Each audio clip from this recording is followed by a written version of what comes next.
परमेश्वर के लोगों, इस समय हम दोनों आप सबका अभिनंदन और स्वागत करते हैं इस वीडियो में। हमारा पूरा विश्वास है कि आपने हमारा पिछला वीडियो देखा होगा जिसमें हम लोगों ने ये बातें करी थी कि सच्चे मन फिराव का असर या प्रभाव, the effect of the repentance के बारे में हम लोगों ने बातचीत करी थी। आज हम लोग जो बातचीत करना चाहते हैं वो है सच्चे मन फिराव की रुकावटें क्या क्या बाधाएं हैं। What are the obstacle, the hindrance for the रिपेंटेंसेस।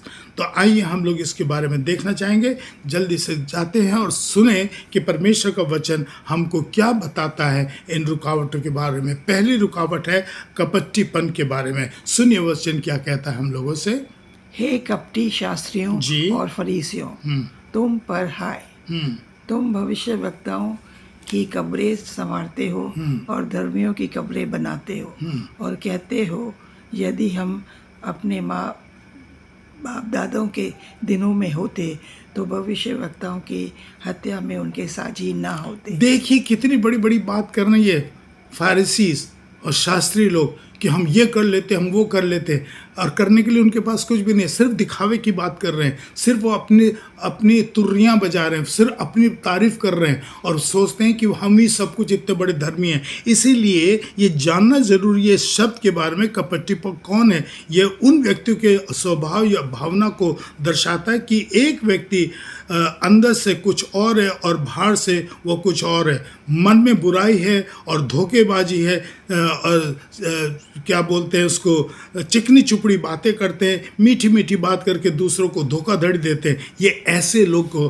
कपटी लोग कहते हैं। तो ये कहाँ इन लोगों में एक मन फिराव की भावना आ सकती है? यहाँ पर शास्त्रियों को तो ये परमेश्वर का वचन कहता है ये तो पाखंडी हैं। पाखंडी मतलब कितने खराब शब्द उनके लिए इस्तेमाल किया कि वो सिर्फ दिखावा और दिखावा के अलावा कुछ भी नहीं है। इसलिए परमेश्वर का वचन उनको ये कहता है हाय उन पर। उनको एक श्राप जैसा दिया जा रहा है क्योंकि उनके मन में पछतावा नहीं है लेकिन एक दिखावना की भावना है। इसलिए आइए हम लोग अपने छल कपट को अपने जीवन से निकालें। अपनी आत्मा में हम लोग परमेश्वर को आत्मा को डालें, इसलिए हमारा मन छल कपट से दूर रहे। अगर दूर रहेगा तो हम अच्छा सच्चा पछतावा कर सकेंगे। इसलिए छल कपट को अपने जीवन से दूर करें। दूसरी बात हम लोग देखना चाहेंगे जो रुकावट है वो है हठीलापन। आइए देखिए शब्द परमेश्वर का वचन क्या कहता है।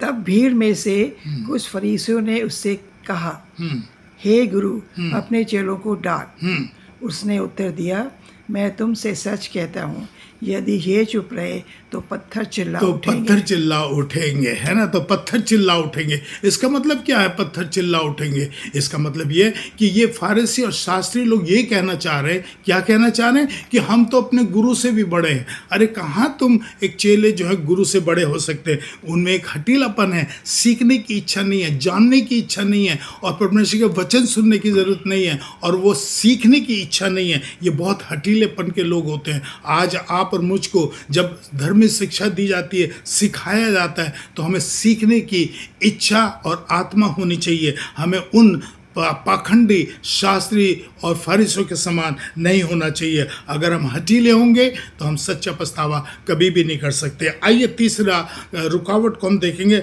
हल्का मन के लोग के बारे में, जो एक रुकावट है। तुम क्या सोचते हो? जी। किसी मनुष्य के 2 पुत्र थे। जी। उसने पहले इसके पास जाकर कहा, हाँ। हे पुत्र, आज दाख की बारी में काम कर ले।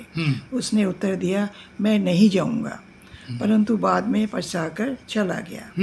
फिर पिता ने दूसरे के पास आकर ऐसा ही कहा।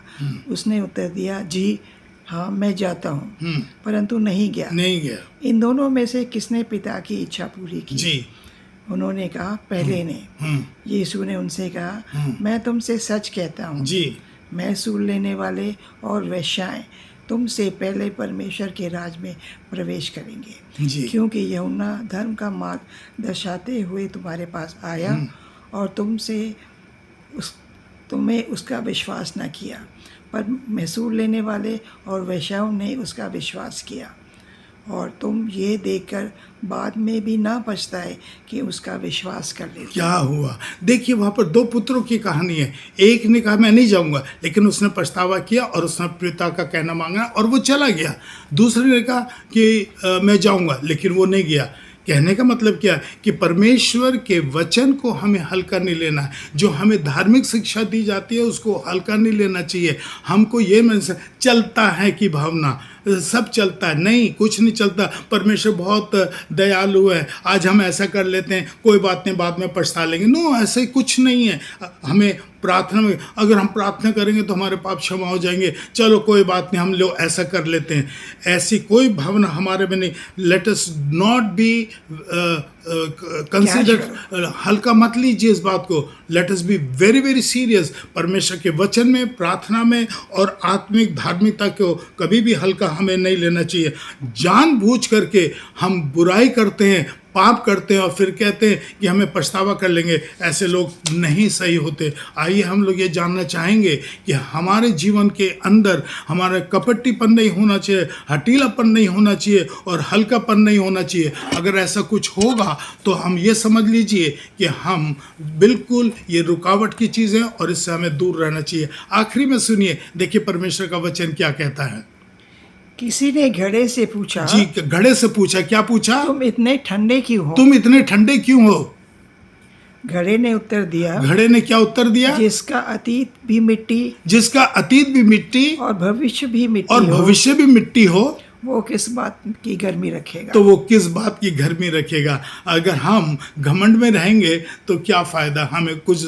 घमंड हमेशा, परमेश्वर का वचन कहता है, घमंड की चढ़ी हुई आंखों से मैं नफरत करता हूँ, और ऐसे लोग कभी भी पछतावा नहीं कर सकते, मन फिराव नहीं कर सकते, इसलिए हमें दूर रहे। आइए हम लोग प्रार्थना करते हैं। हे मेरे परमेश्वर, हमारे जीवन को धार्मिक बनाइए, प्रार्थना में सीरियस कीजिए और हमारा कपटीपन, हमारा हठीलापन और हमें बचाइए, जिससे कि हम परमेश्वर हर आपकी शिक्षाओं को अच्छी तरह सीख सकें। इस प्रार्थना को हम अपने स्वर्गीय पिता परमेश्वर से मांगते हैं। आप सबको परमेश्वर आशीष दे। धन्यवाद।